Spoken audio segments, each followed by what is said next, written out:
man, far out. Origin time sucks. Massively. No, I used to love Origin. Like, I used to love it. But, man, like 5 games in a weekend, I feel really hard done by. Hard. Before we get into it, Tans, there's been a lot of talk of like other people as well. I suppose me included, kind of losing a bit of love for Origin. But I always kind of get the impression that, you know, Origin is still a big thing for a lot of fans here in this country. But for you, have you kind of fallen out of love with it, or? Yeah, definitely. I think this season, just because of the turnaround with the Warriors, I don't know. I'm just more. It doesn't. I don't get excited about it now. Like I just, you know, I'm just all about our team this year, and yeah. Anyone else? Anyone else still kind of like hard out into the Origin, or? Yeah, I'm still a massive fan. I'm more of a fan when New South Wales are doing better. I'm not too fond of the selections that they've made, but still love it. It's the epitome of rugby league in Australia, eh? Origin. Yes. Oh yeah. Well, they rate it higher than the international game, which is strange to me. Wouldn't it be the Super Bowl of the rugby league for the whole world, pretty much? You know, when we're looking at the epitome.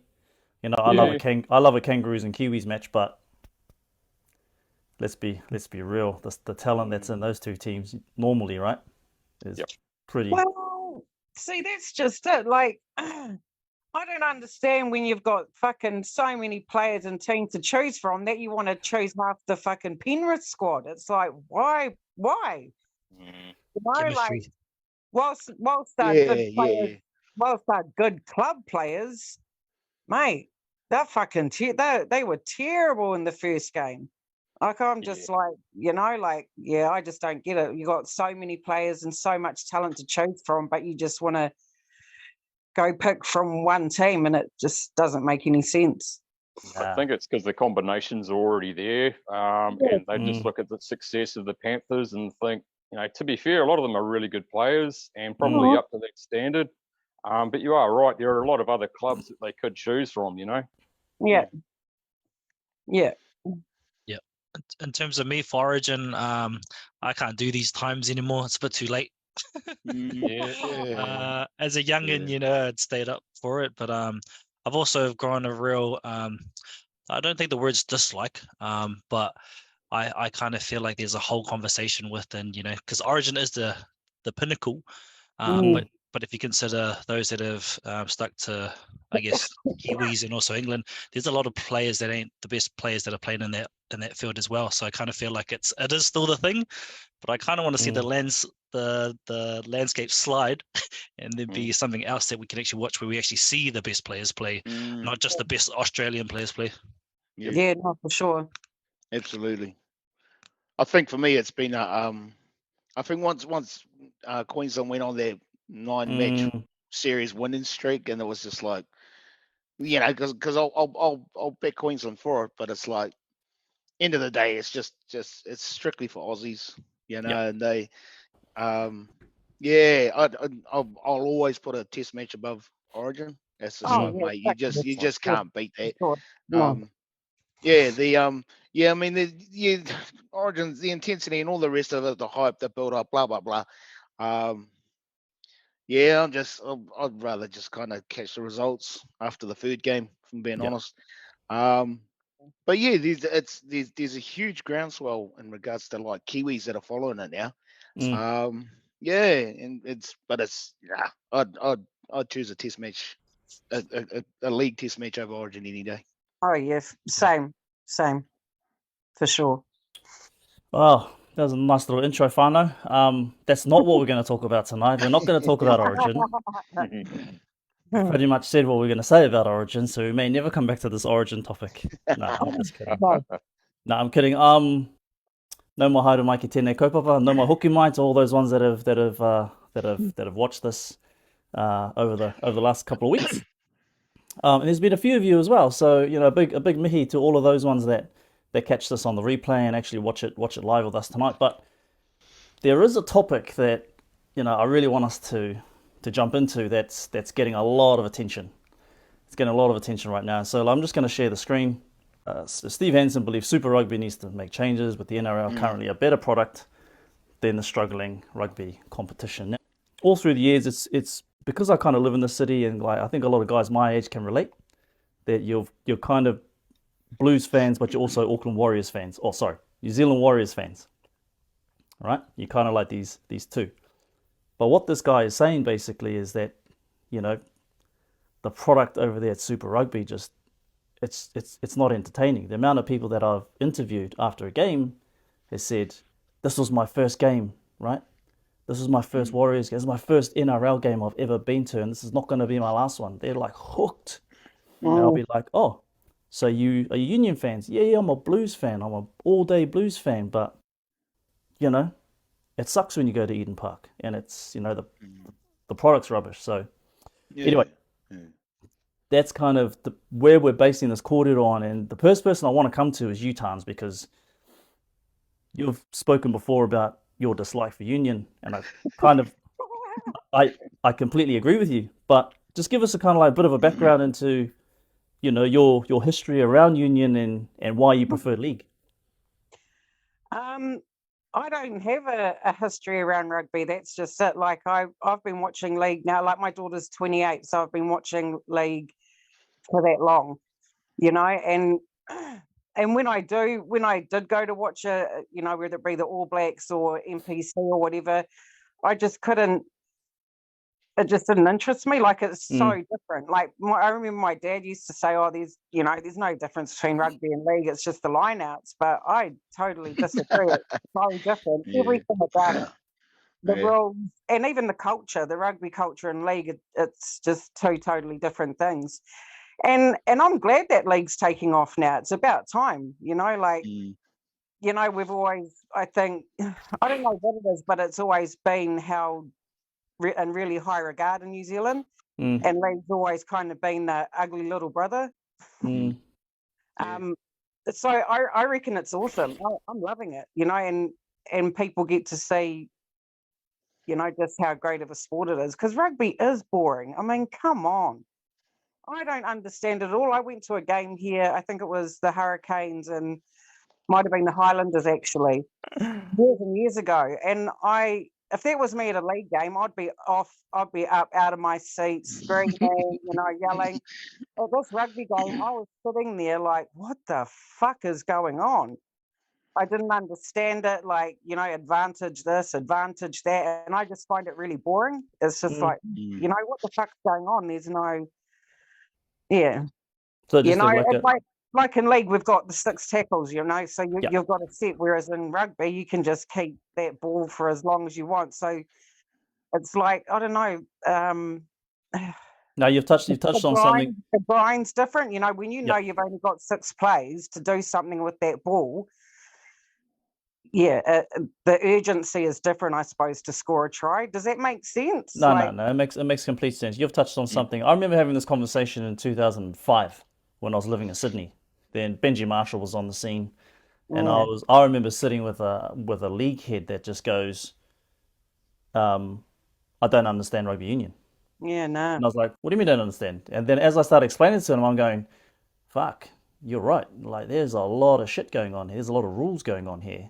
And to anyone that's looking at it from the first time, like what you did, Tanya, is just like, what the fuck's going on? Yeah, I had no idea. I just was, Oh, and another thing about union though is that the refs are a lot nicer. You know, they like I watched the game and I sometimes, because, you know, NPC or I mean Super 15, whatever it is, kicks off like half an hour before the NRL does. So sometimes I'll switch it on and just watch it for half an hour because I'm hanging out to watch a game of footy. But like I've heard the refs say, "Oh, please, mate, you know, come on, please, mate, just, you know." And I'm like, fucking hell, these officials even say please and thank you, you know, like don't get that in the NRL at all. So there's that one thing, I suppose. But yeah, I just have no patience for rugby at all. I hear you. What about you, Real? You know, we're kind of similar ages. I might be a little bit older than you. Oh, I don't know about that, bro. History with the game of union, and you know, Yeah. obviously your Um, thoughts on why you prefer the 13-man code to the 15-man code. I think, and again, this is just for me, but I've always found league far more entertaining. I can't remember where I'd heard it, but you know, rugby's like chess and leagues like checkers, and we I used to get pissed off when I heard rugby, and generally it was buffheads that would say that sort of shit because it was like, you know, rugby's more strategic and there's a whole lot going on, whereas leagues just up the guts and I'd be That's arguing wrong. my point. Yeah, I'd be That's arguing my wrong. point about strategy and we've got our own strategy, especially on defense and blah blah blah. Yeah. We'd get into these full on arguments, but end of the day, for me, league has always been far more entertaining. Like just as a spectacle on its own. I think rugby, like the internationals, used to be really not when we bothered watching them. You know, the World Cup stuff on the international level, yeah, they're still quite entertaining. But the Super Rugby, it's just gone way off the boil. I was gonna say like Hansen, because I think he's got a son that plays league as well. You know, so he's got one foot in the camp. Yeah. So he's always had a bit of a soft spot, Steve Hansen.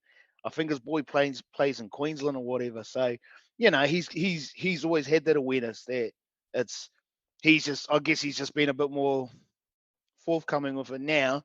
Or I put it out there. You know, he's the former coach. He's not tied up with the All Blacks. So he can pretty much say what he wants. But Is he still tied up with the Bulldogs? Because he was part of the hierarchy at the Bulldogs for a little while. Yeah, no, he was. You Really? know, I think, Yeah. Doing what? what was he? Like GM role or something? I'm not too What? sure. He was pretty high up there. The Bulldogs, not too long ago. He could potentially still be there. I'm not too sure. It wasn't too long after Raylene Castle left. Yeah. You know, so you know, it's like, I guess for me, the rugby's just kind of, if it's just a New Zealand thing, because you know, like the international scene for league is we struggle. You know, outside of New Zealand, Australia, Great Britain, all the island nations are coming up, which is awesome. But it's taken a long time too. You know, but the more we can kind of push there, even the NZRU, New Zealand Rugby League are trying to push to get to host the 2025 Rugby League World Cup, you know, and involve the island nations. Man, if that happens, bro, I reckon that'll be awesome. You know, we host it, but involve the, you know, Samoa, Tonga, Fiji, whoever.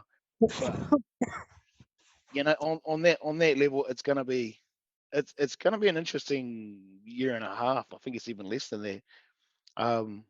You know, when the next World Cup kicks off, we struggle to get the numbers on the international scene, but as a showpiece, rugby league at the NRL level, you know, it's right up there. You know, you can compare it to the American gridiron or whatever, entertainment wise. Man, that would be amazing if we got the Rugby League World Cup here in New Zealand. Oh heck yeah! We've had it before, right? Everyone would jump on that waka.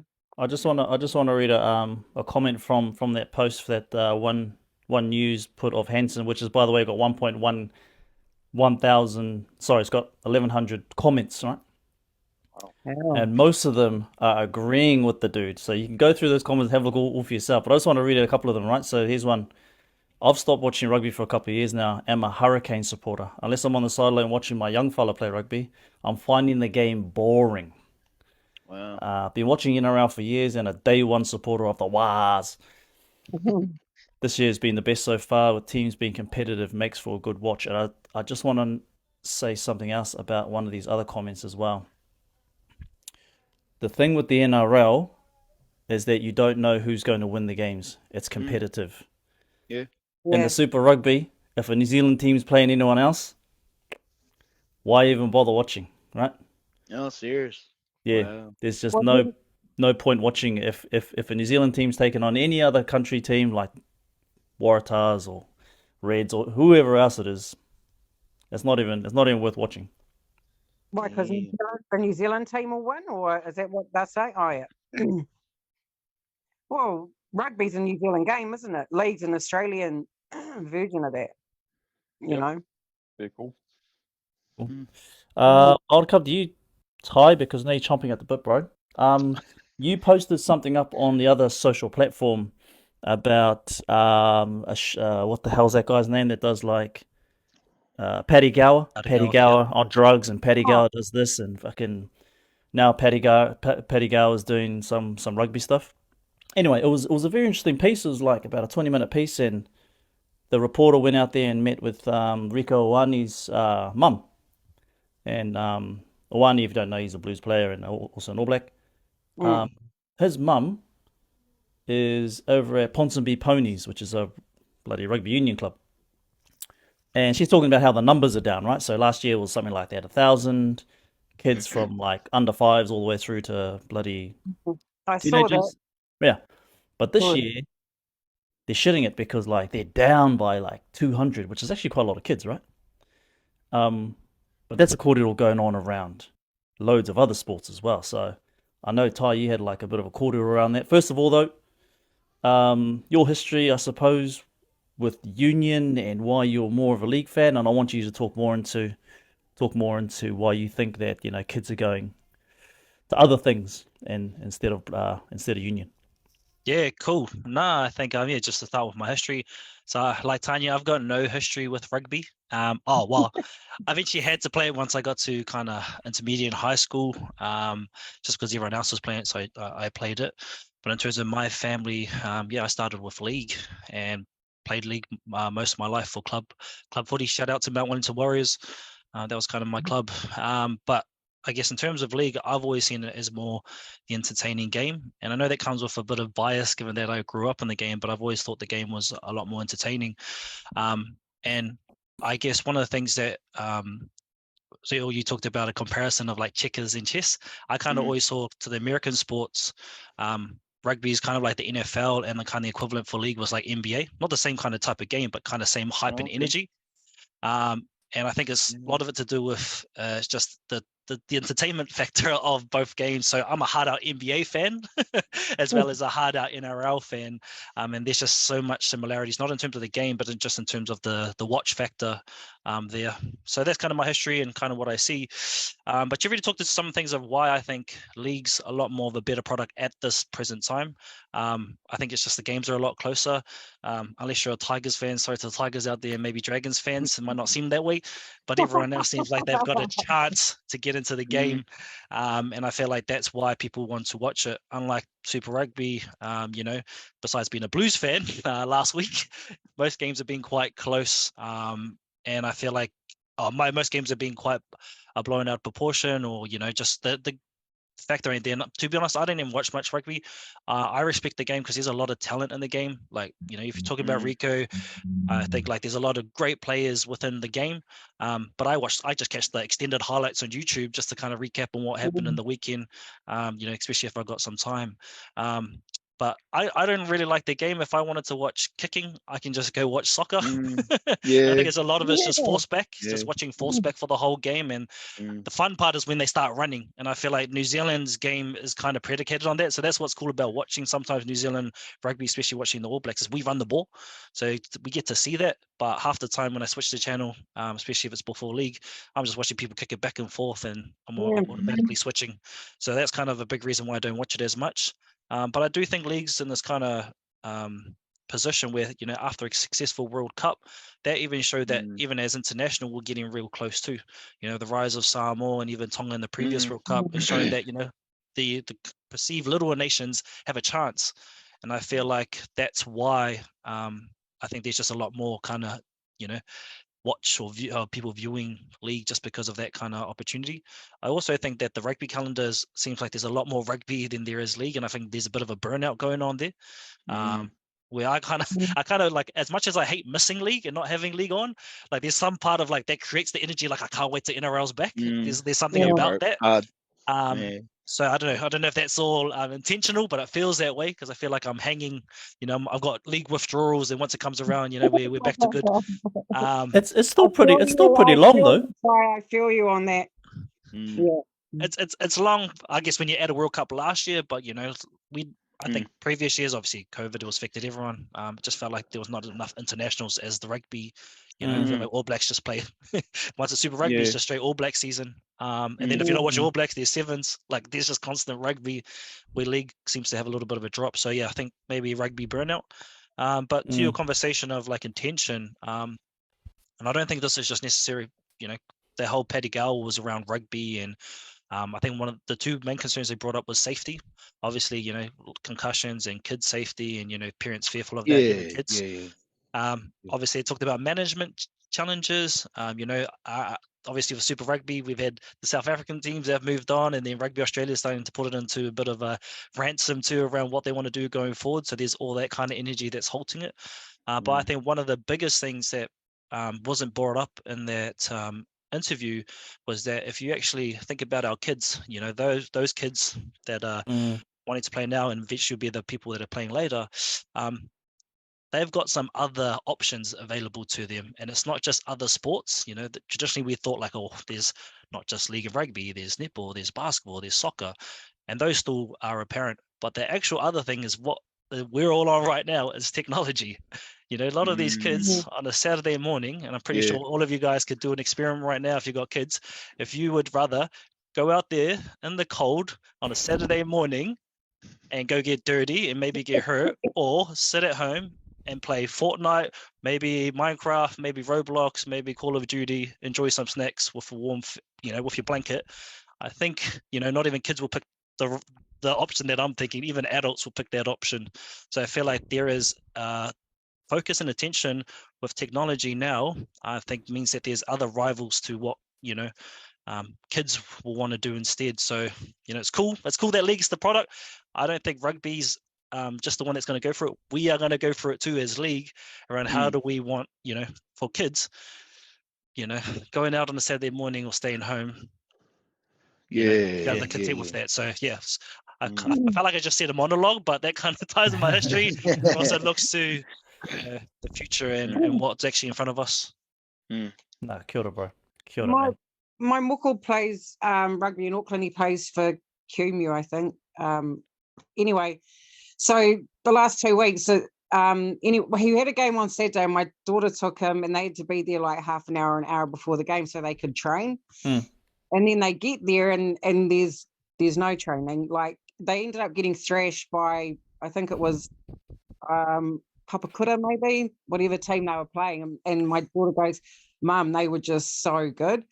And what age group? I was only 8, but I was just like, if you're gonna put them into a sport, you want coaches. It doesn't, especially when they at 8, and upwards, or even 10 and over, you want the coaches to know what they're fucking doing. You want coaches that are going to teach the kids the fundamentals of the sport, and the rules. You've got to. Otherwise, what's the point? What's the point of I know it's to have fun, but do you know what I mean? Like, it's no point getting out there, going out there on a freezing cold Saturday morning and just throwing them on the field and, teach them about the game, try and instill some passion into them about the game. So I said to my daughter, look for a club where the coaches are actually onto it and they're there to teach the kids what the game's about. So the kids can understand at the end of the game, or so they know. So I pretty much told her, take him out of rugby and just find a good league team. So I was like, find him a good league team, man. I was like, Yeah. So Tanza's daughter, if you're watching this, you pretty much got two options. You got Glenora and you got Te Aratu Roosters. Like those two systems there have, and I don't have any stats in front of me, but those two teams there have produced quality players, and they got quality everything going out throughout the club. So but always big up our Hornets. So that's a rival club out here in East. Okay, thank you. I just No, all good. Yeah, we need coaches to stand up and teach our kids properly. Tēnā koe. Damien, bro, Anything to add on this? I know, we're similar ages. I know you talked about you kind of watching a bit of Union in your past. Give us a bit of rundown on your kind of past and why league's the love of your life. It absolutely is. So I became a league fan in 1990. I'd heard of rugby, watched a little bit, wasn't really interested. The action of league got me hooked straight away. But later on in life, I did give rugby a good solid chance from about 98 till about 2007. I used to watch all the Super Rugby, all the NPC, as well as all the NRL. My love was the league, but I did give rugby a really good chance, and I didn't mind it. Went to some Hurricanes games, some Turbos games, all that kind of stuff. But yeah, I stopped watching. About 2007, and never looked back. Got really bored of it. I was sick of the 20 minutes of scrums every fucking game. I was sick of the whole fullback kicking the fullback bullshit. Yeah. It just didn't appeal to me, and I just got really bored of it. Interestingly enough, I stopped watching. I think I've seen one game since then. That was when the Hurricanes won. But a few years ago, it was a Sky Sport rugby tipping comp. So there was thousands of entrants, and you just did it all season long, picking who was going to win and by what margin. And as I say, thousands of entrants. I didn't watch a single game, and I finished 15th overall. It was that fucking predictable. I knew at that point, it's like, fuck, why do I even bother watching the fucking thing? Yeah. Oh, that's a hard taste, all right. That's the truth, though. It's the truth. We just touched on it before. It's the truth. You just know who's going to win. And I think other pundits, Justin Marshall's already come out a couple of weeks ago saying he was watching the Crusaders, and as soon as they were like 15 points up against Fijian Drua, who are a new team, and so is Moana Pacifica, they're like new teams that have come in to like give opportunities to other players to come and like be part of like a new club. Anyway, as soon as one of these big teams are up 15 points on another team, may as well just turn it off.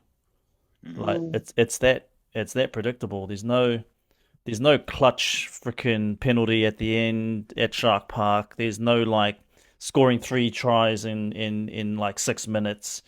No, because the strategy, and it's been this way for a while now, strategy is, we'll just kick the ball all the way down to your guys 22 and just choke you down there. Right? And it's just, yeah. I love it when it's the All Blacks playing in a World Cup final, right? Then it's like All Blacks are up, and we need to go choke some team out.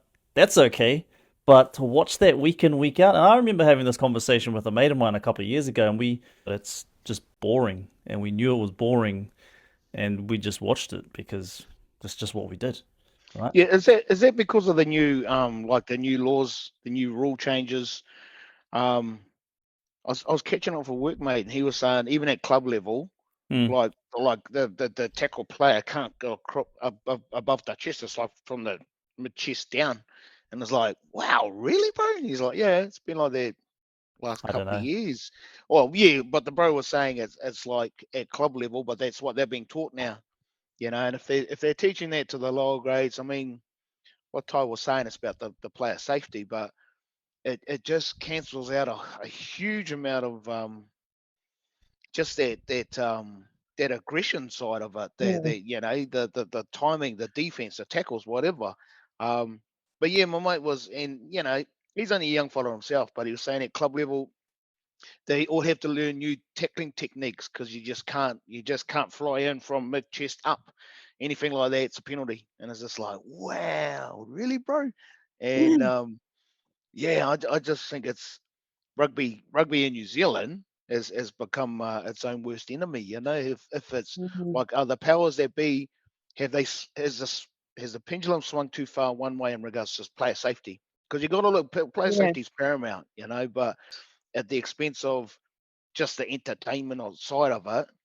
Because and that's where the NRL, they've been quite clever about it, or they've managed it in a better way. They're a lot more aware of the concussion side of it, and they've got their systems in place, and it's almost been seamless. There's been a couple of hiccups, but that player safety side of it feels like the New Zealand Rugby Union have kind of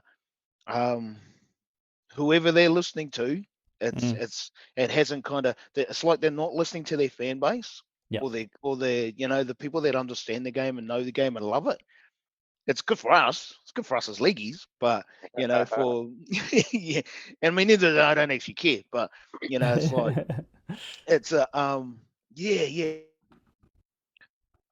It's from an analytical point of view. It's fascinating to see that rugby has finally, for 100 years, they've had the limelight to themselves. Well over 100 years, but it's like everything else, technology, everything's finally caught up on them, and they haven't moved with the times. I think just looking to what you're saying, Real, I think it was, and I don't know because I'm not there, but it's the English Rugby Union have actually got a real push around kind of player safety and tackling. I think they're the ones that are pushing. I think there was a whole call of them doing tackle lower than the waist. I definitely know it's at a certain level, but it was looking at the waist. I don't think they're that far. But I think it's interesting. I think for me, this is why I think they did actual consultation, by my understanding, and a lot of it came out with like issues around safety. And I think this is where why I took it to this technology question, because I think they're looking at safety, which we should, to make sure that people are safe. But then when you start focusing on the wrong problem, you start creating these kind of band-aids that I think you go too far, when actually the focus is on that the game is going to potentially lose its fans and lose people. You're not focusing on how to the attention and where it is, and not to say it's just in technology, but it's to this whole product thing and what we're talking about. And I'm going to say league ain't immune as well. Look at this hip drop stuff that's been happening this year and the kind of knee-jerk reaction to all that kind of stuff. Again, needed for player safety, but it's like once you start focusing on something and going too far, it's like you start going too far and start messing up the game a little bit. And I feel like rugby's kind of done that to themselves a little bit. And I feel like leagues, although we were right, I feel like we could do the same thing and actually start messing up the game more than we should. Definitely. Sorry, I've just got one question that I was thinking about today. So, when our players go to the judiciary and they get a fine for a high tackle or whatever, where does that money go to? Does that go back to the NRL, or does that go to the player that they committed the offence on? Does anyone know? I think it goes. I hope it doesn't go to the ref. I reckon. I was going to say, I think it goes to the Mad Monday celebrations. Yeah. I'm hoping it goes to pathways. Yeah. I'm hoping it goes to pathways, so the lower grades, the younger grades, the kids and whatnot. But I honestly don't know the answer to that. I looked at a few of those fines, though, eh? They'd be making a lot of money off fines this year, man. I swear, like with the tackle.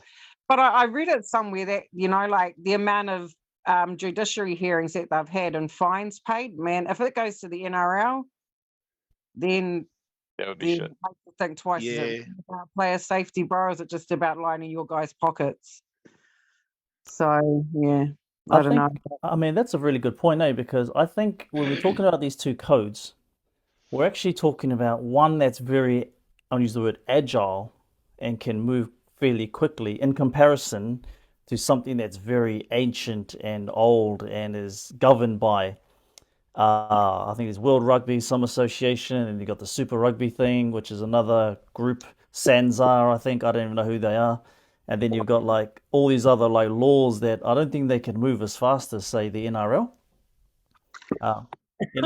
Anyone out there in the comments can correct me on that, but I kind of get the impression that the NRL can just, move real quickly.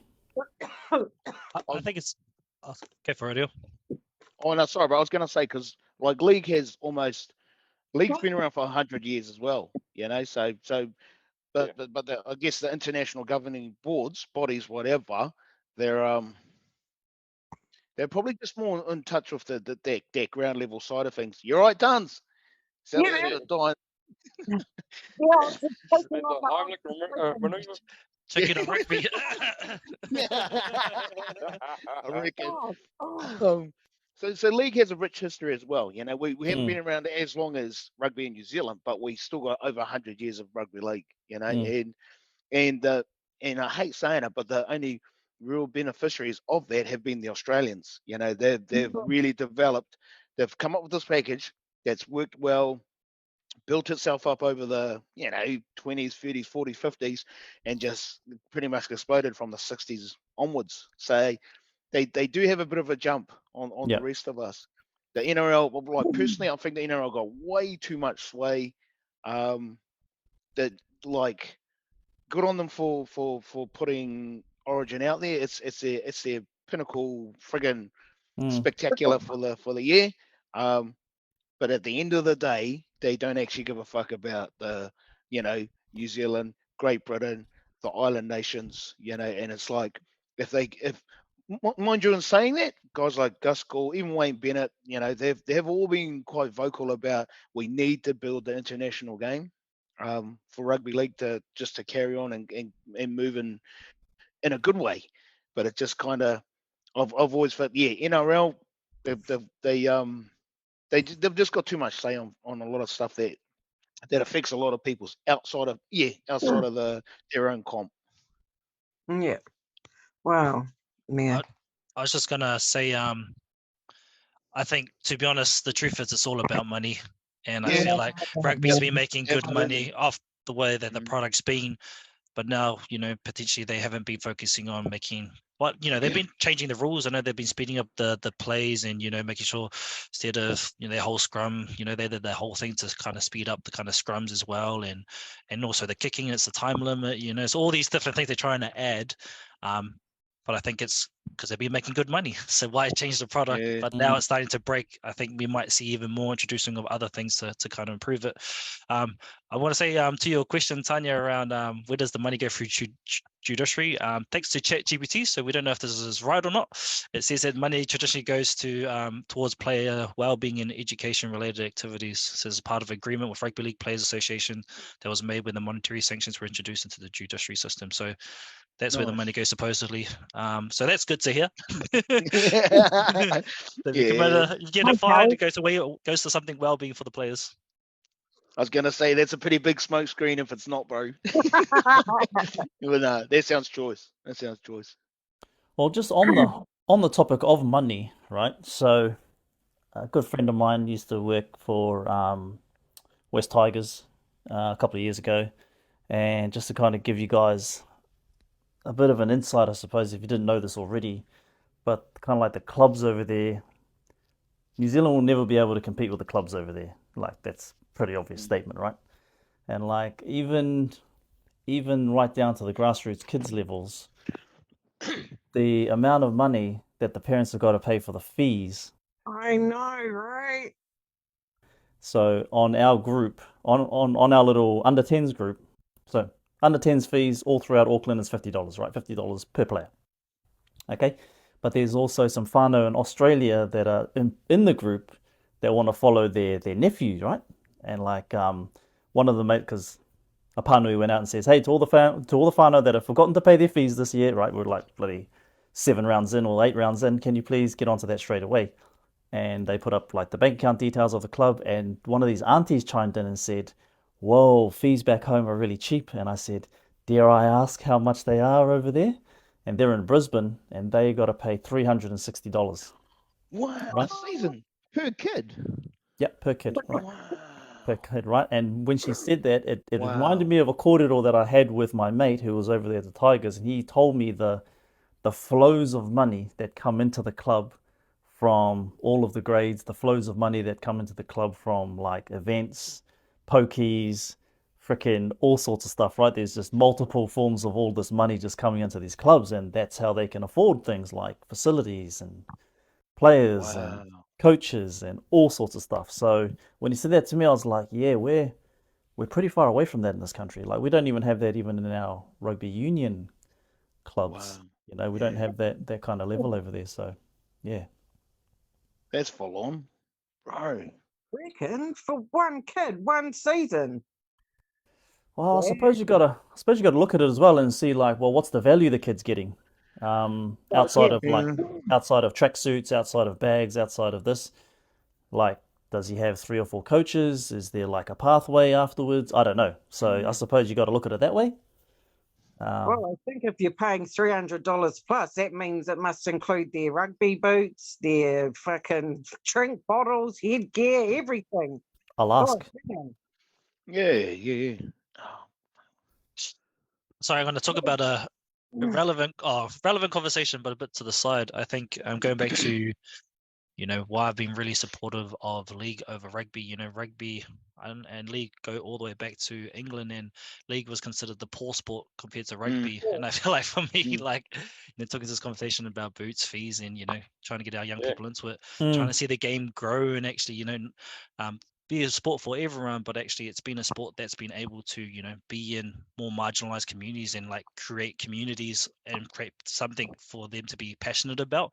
And I think that's kind of been my spirit thing of, why I want to see league do well, even though, we've got a lot of our communities playing rugby as well. It's like league's kind of been this kind of thing for the poor blokes or the poor people to play the game. And it's good to see now that it's considered the better product, which is, which hasn't always been the case, and I feel like it's kind of cool that I don't have to fight for that anymore. To actually have a narrative that league is the product, and hopefully we can keep it continuing.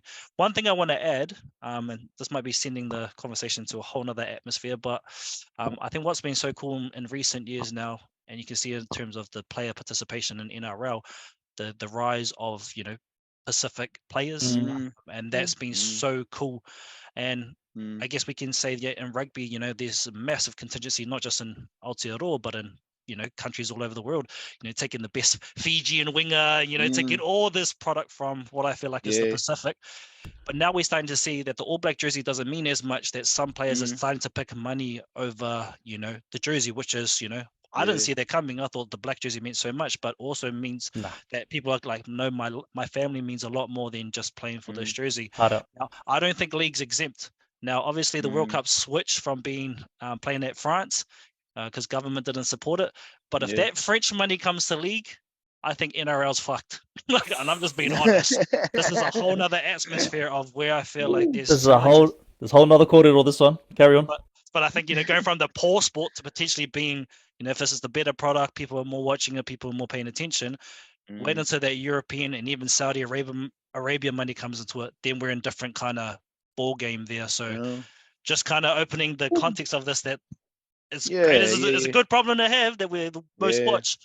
But then when people start entering with their pockets, what happens? I don't know. And you just sorry, I mean, rugby's, it's always been the favorite, during COVID, the All Blacks flew out. Where did they had to go? Was it fucking over in Australia, Adelaide or somewhere? But, this was during lockdown, I think, and the All Blacks got to fly out. Whereas, I mean, our borders were closed at that time, but still they got to jump on the plane and fly over and still play. And I just, just the hypocrisy, I just thought, man, that's it, yeah. So I was just going to say, to add on to what Ty was saying, so the NRL were talking about the opening season game in Las Vegas next year, and how the Broncos are already one of the teams, and it's like, man, the Broncos must have deep pockets, man, because it's but the Aussies have been trying to plant league in the States for years, and it just, it's. I mean, I saw that, bro, and I was like, why don't you get a Western Australian team first, or why don't you get a second New Zealand team, or bring back the South Australian team first before you.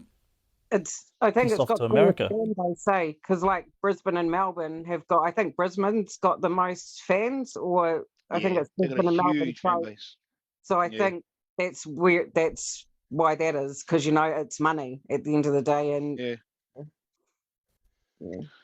it's a bit hard case, but again, and for me, it highlights that the NRL are very much focused on. They've always, I feel like they've been well ahead of NZRU in regards to advertising and putting their game out there, and they're guns, man. They've been doing it for freaking, even before it was the NRL, back when it was the Winfield Cup, the Sydney Comp, whatever. They're always thinking. They're always thinking about how can we grow the game. But probably more so in Aussie, it's definitely not just a Australian focus on it. Outside of Sydney, yeah, absolutely. but they like Ty was saying, it's boots here, it's about the money side of it. And that money opens and closes doors, and if you want to be a part of that gravy train, then hey, you got to play the game. No, yeah, absolutely. I mean, it's all about, without the money, obviously you're not going to have a product, right? Yeah, Just bro. touching back on the whole union thing. Over the years, the product has been crap. I actually went to a Blues. I got a free ticket to a Blues game last year. Or was it the year before? Fuck, one of those years. I took my son, and we were playing. Can't remember who we were playing, but half time it was like 25 or 28-10 to the Blues, and then the first 10 minutes of the second half, it was up to like 40 something 10. And my son turns to me and he goes, "Can we go now?" And I was just I'm like, "Yeah, son, let's go. Let's go. Did you enjoy that?" Yeah, it was all right. It was okay. Now, switch it up a couple of months later when we went to the homecoming game of the Warriors and Tigers, was it? Yeah, it was Tigers. That was like another level. I don't know if any of you guys went, but like you couldn't even compare it. You couldn't even compare the two products, right? You got one product over here, and yes, okay, they were away from home for 2 years, so the passion and the emotion that was at that stadium and during that time was different. It was different gravy. So maybe it's a bit unfair comparing the homecoming one to that, but even if it wasn't a homecoming, the products are not the same. Hey. Well, let's just hope now that there'll be a lot of money put into grassroots rugby league, now that rugby's dying out. And I mean, like I said earlier, it is time for change, and it's about time that rugby league got put on that pedestal, well, not so much a pedestal, but, I think it's going to take, because I've been having this conversation with a few people I know. It's going to take an effort from everyone. Like, it's not just an NZRL play. It's not just so here we've got Auckland Rugby League, and Auckland Rugby League has got 30 teams, right? There's 30 teams in this city that play rugby league, but you'd never know that, right? Because like they're just a small organization, and obviously comes back to that whole money thing. But there's 30 teams in this city that play rugby league. It's going to take a bit of an effort from everyone. Stuff that we're doing right now, like I said to you guys on the chat, I said we need to jump on this topic tonight because I don't know if you guys realize, but we are now part of the rugby league media stakeholder landscape, guys. Right? Seeing our numbers, our numbers are up. But look, the product in rugby league, yeah, with the NRL, I've got to take my hats off the NRL. I think they've done an amazing job. As much as we can, cry foul and kick up a stink and go nuts on social media about how the NRL hate us and everything, I do have to take my hat off to them and go, man, you guys have done an awesome job. Well, I wouldn't go that far, but yeah. I mean, fuck. I mean, having all our home games here, having every single away game and home game in New Zealand might go a long way to convince a lot of us that you actually care about the Warriors. But that's another topic for another time. Yeah. Yeah. Yeah. In terms of, you said something there, Tans, about like how you feel like rugby, well, union's on it's not on its way out, but you said something like along the lines of that, and hopefully there's going to be more money going into rugby league. Yeah. I think there's a long way to go because yes, their top product is struggling. Like, I think like 10,000 people turned up to that night that idiot in the pub wanted to watch the rugby. Yeah. And we were playing against only 10,000 people actually showed up to the stadium to watch that semi-final. Wow. Shit. Wow. So even though that top product is struggling, when I look at all the schools here in Auckland anyway, I don't know about the rest of the country, that are playing in like secondary comp, there's just so many schools playing union and very small amount of them playing league. So I think there's a long way to go, Whānau. I don't know. That's maybe intentional too, though, eh? We might see a resurgence, maybe, or you never know.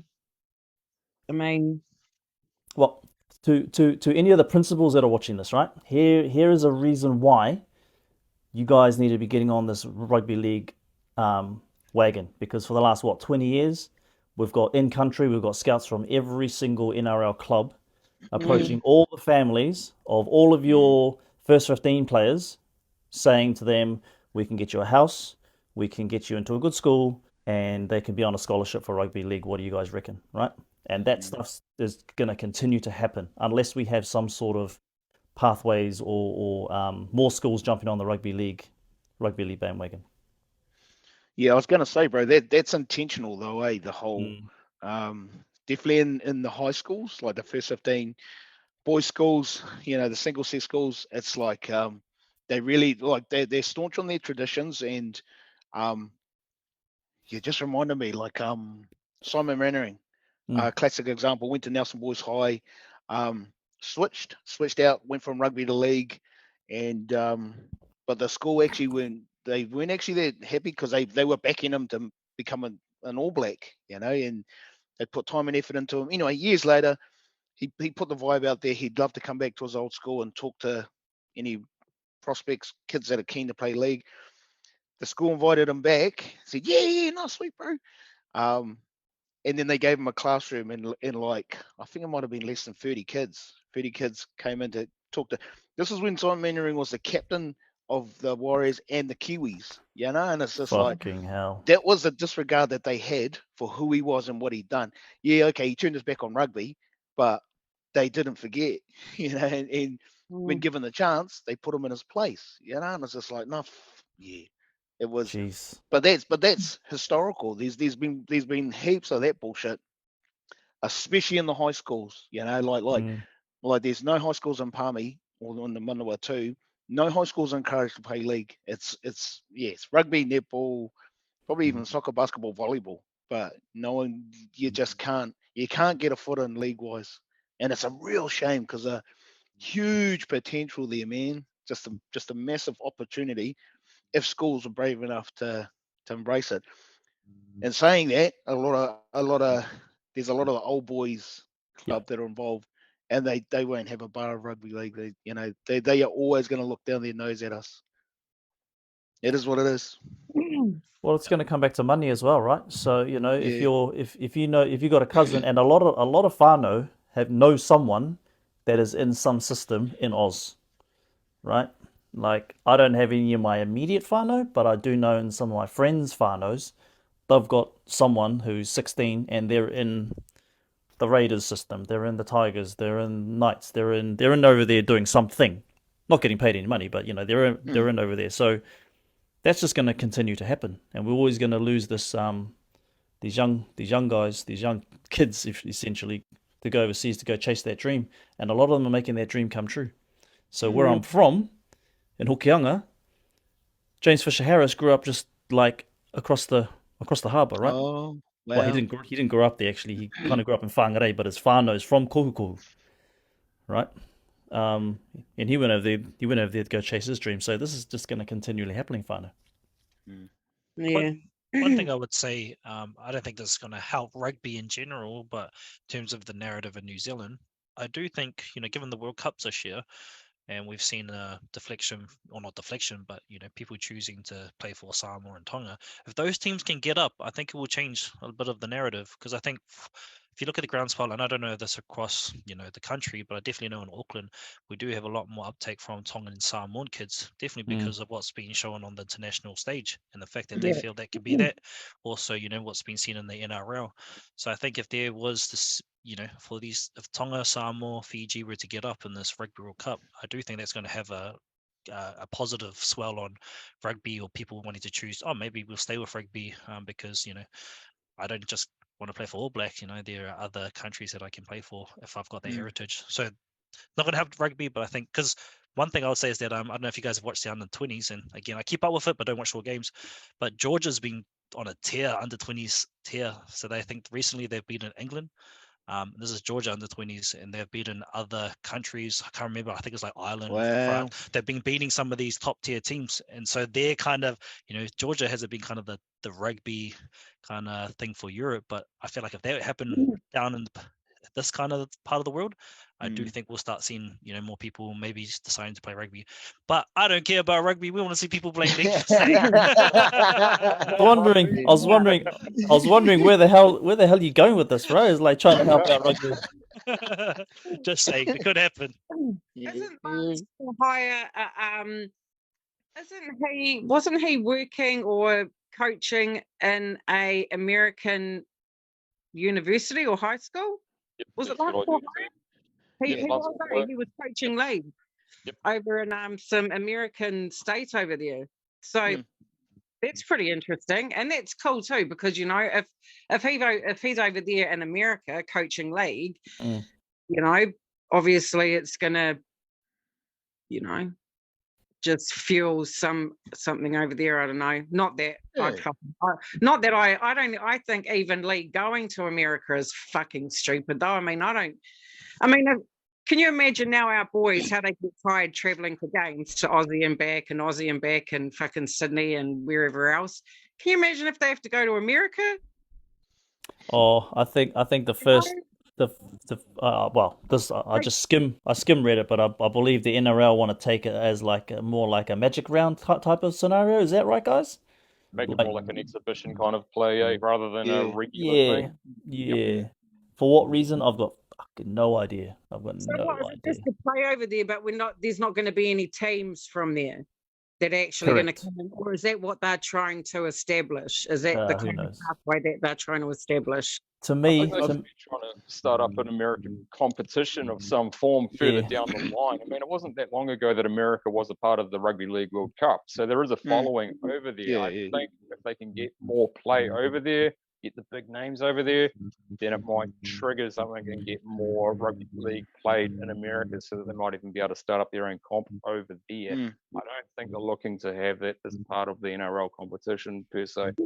That's a good play. That's a good play because Major League Rugby has just started up a couple of years ago, and a couple of our players have been over there playing in this new comp that just kind of started up. Sorry, Ty. I was going to say, there is a rugby league comp over there. That's not. It's a semi-professional comp.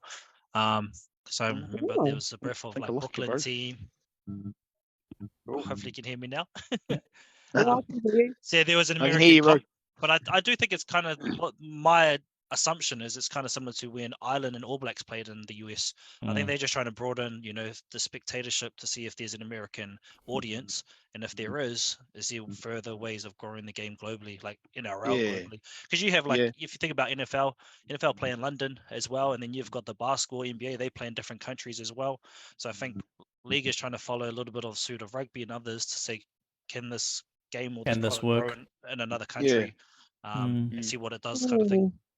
I mean, and I think that weekend, sorry, bro, weekend that they're planning the season opener is in Las Vegas. There's heaps of sporting events going on that whole weekend, so they're trying to just slot in with the There's a whole lot going on. So the NRL just trying to add to what the Americans have already got organised. So but it's promotion of the game.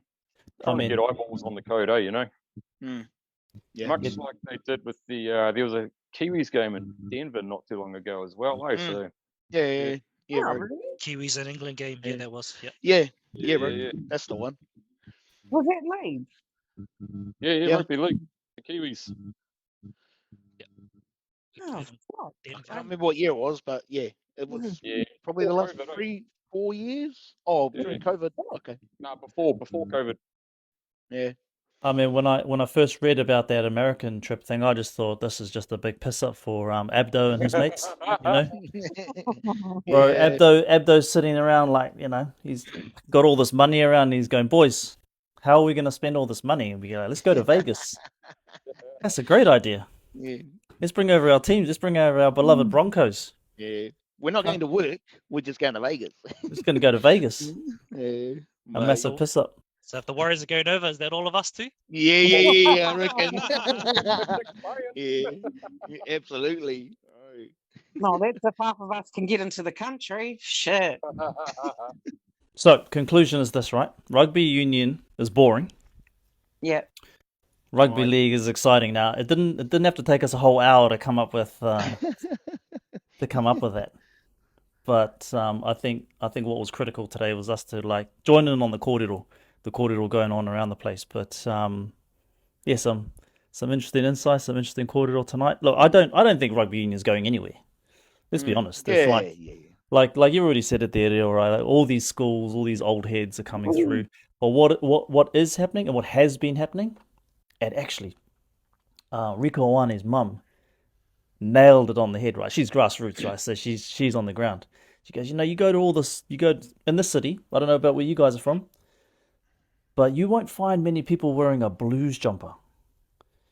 You'll find people wearing a Storm jumper, or Rabbitohs beanie, or freaking, Wow, that's interesting. yeah. Oh, actually, I was up in Hokianga, and this lady who was fishing. I didn't ask her about it. She's probably about 50s, 60s. She was fishing, and she caught this massive ass kahawai. I went over and had to talk to her. She had a purple hat on. She had a freaking Storm cap on, and it looked battered. It looked like one of those real battered, like she's an OG Storm supporter, right? Yeah. This guy in my reo class, he's got a really old with the old emblem Sharks hoodie. Oh yeah, man. Yep. Nice. I've seen another Nice. guy with like the real old Balmain Tigers jump. Yep. I saw a guy wearing one of those the other week, right? So Nice. I think that just tells you the people, well, in this city anyway, the people just enjoy that product way more than they do the union product. And Yeah. the kids coming through, and Ty's already touched on it, right? The kids coming through who are of Pacific Island descent, Samoan, Tongan, Fijian, are looking at NRL, looking at these guys who are getting paid mega bucks over there in Australia, going, I could be that. I could be like him. Yeah. I want to go on Saturday morning, go play for my team, and one day be like those guys. Mm. But no, I don't think rugby union is going anywhere, guys. Maybe I I just don't want to. think it's going anywhere, but I do think that league is on the rise, and Oh yeah. like yeah. But back to what Ty said, even that, like I totally agree. How league was, a sport for the. Do I say poorer or what they? Do you know what I mean? Working class. Working class. Yeah. Whereas Yeah. rugby seemed at white collar. Rugby had all the private schools and the stuff like that, whereas league was more common amongst us working class people. And I think that's why you see so many, when you do even this is going off track, but even if I'm in town or if I'm at a shop and I see someone with a Warriors top on, it's just like, oh, chair, you don't say anything, it's like, oh, yeah, I do. yeah. Go the Warriors. And they're like, yeah. Can't help it. Right. I was just going to chime in there, to that point you're making, Nick, around seeing more people in NRL gear. That's why I make the game equivalent to NBA, because the other thing is you see around in Lakers gears, Celtics gears, and all that. That's why I say there's a very much there's a running path together around people appreciating that game, and I know that we're starting to see an uptake of basketball even in New Zealand. But there's just something about what they're doing from an entertainment kind of perspective. It's resonating same as league in comparison to rugby.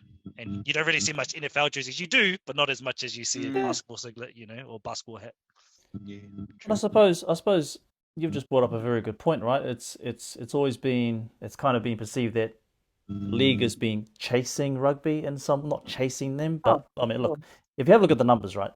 League is very low in terms of global ratings. I think union might be a top 10 sport in terms of participation in global ratings. Anyway, getting off topic.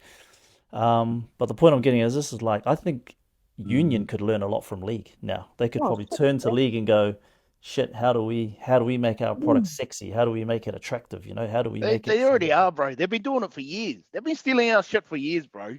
Some of the plays they have in rugby are straight from the league books. And it's like, mate, if you want the entertaining sort of rugby, this is just me too, bro. But it's just like, bro, those kick the bombs that they do and stuff, they came from us, and it's just like they've been stealing our ideas for years, bro. No, they have. Well, you're right. Front door, back doors, all from league. Yeah. I remember when front door, back door started making an appearance in Super Rugby. I was just like, I'm pretty sure I saw that on the league field. Yeah. They've been stealing for us for years, bro. But I think part of it is because we've also had converts go over too, so they're being, Yeah. this is what we do over our training and adding it to their game. So maybe it's thanks to Sunny Bulls, thanks to all those guys that have shared some of that knowledge across. Yeah, I reckon, bro. We got that breathing for it. So like now after they score a try and we huddle and they take those deep breaths. Didn't we get that from one of the All Blacks coaches or some shit? Like didn't he? Yeah. Yeah, Yeah. bro. Settle their nerves, get them back in the groove. Yeah. But Yeah. the funny thing is that now you see other clubs doing it too, other NRL clubs. Oh, are they? Yeah, I've seen it a couple of times. Other clubs, like who was it on the weekend? Fuck, I can't remember what teams it was, but yeah, they do that now. When they score a try, they go in, they huddle, and they do the, inhale, exhale thing. I was like, oh yeah, Copycats. yeah, hard. Final words. I want to come to you, Damien, first. I need you to unplug those headphones again, throw them away, and go get another pair.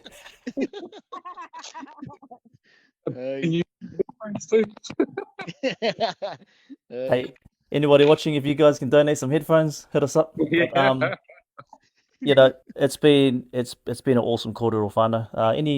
Any closing whakaaro, any closing kind of thoughts around this little topic that we kind of jumped on tonight, the whole union and league. And just by the way, sorry Damien, before I get you to jump in there, bro, I feel there's enough players, there's enough support, there's enough people, coaches for both of us to kind of exist side by side. I just wish there was a little bit more collaboration between the two, because there's a lot of, and like I say, especially in this city, there's a lot of people around my age that support both. Like we love the All Blacks, we do love the Blues, but we also love our Warriors. So Damon, any kind of closing whakaaro from you, bro?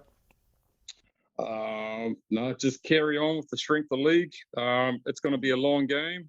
As you say, rugby's very well established, but just keep doing what we're doing. Yeah. What about you, Tans? Oh, look, I just, I don't care. I don't care about rugby at all.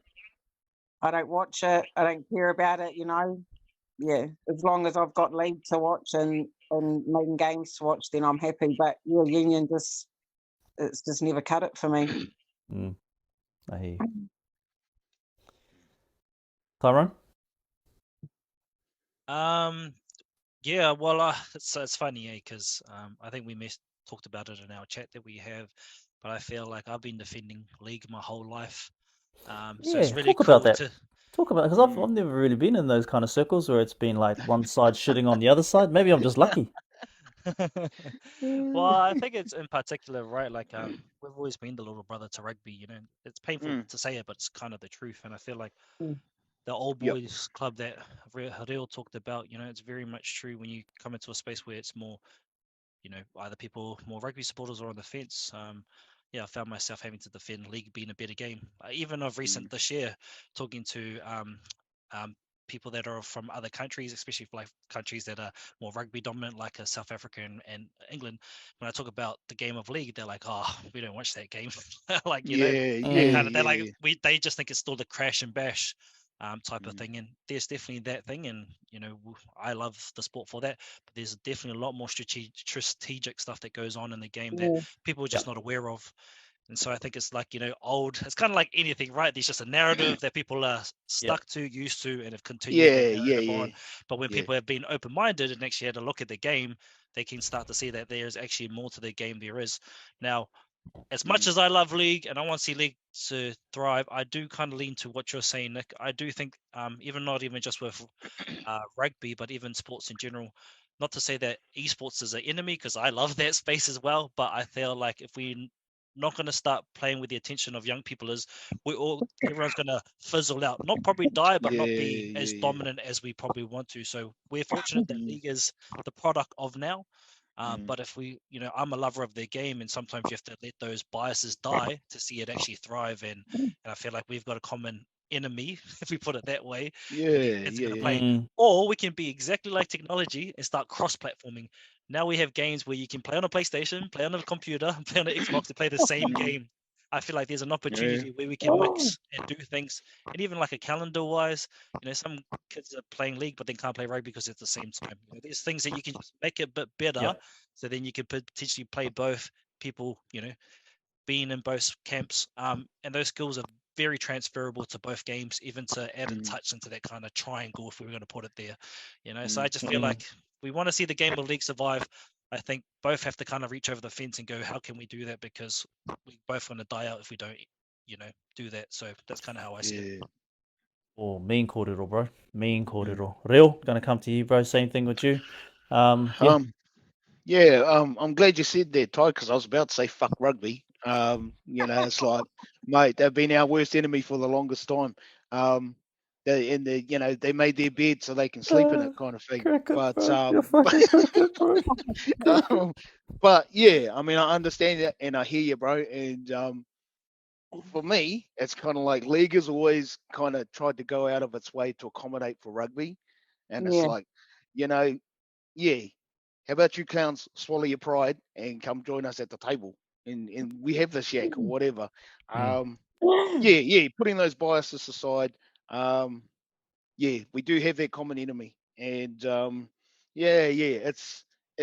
be interesting. It'll be interesting to see how things pan out the next even 3 years. How the Super Rugby. Actually, I don't even care.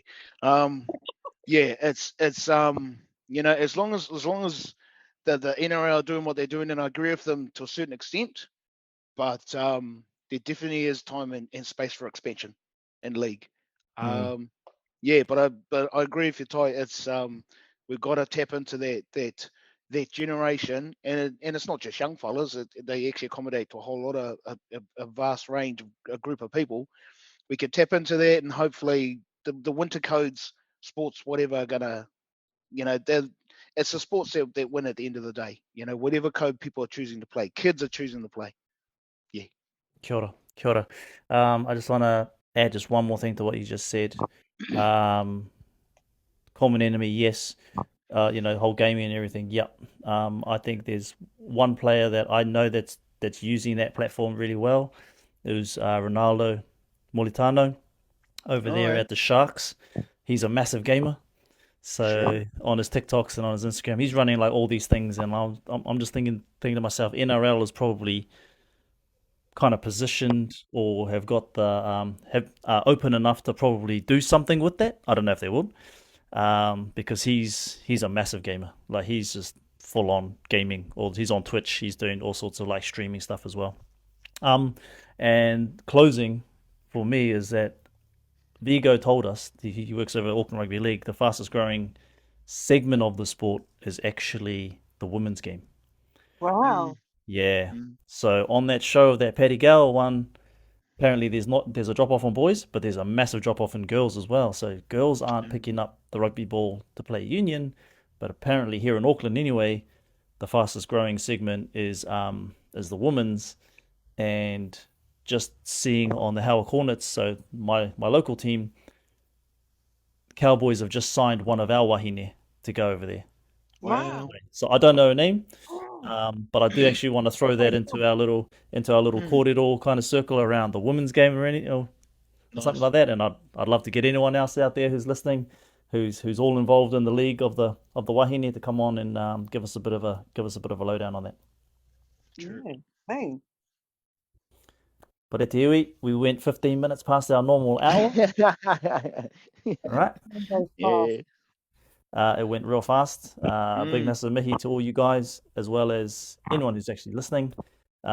This will go up on YouTube as well later on during the week. But whānau, have an awesome night. Have an awesome week. Bring on Friday, 10 p.m. All right.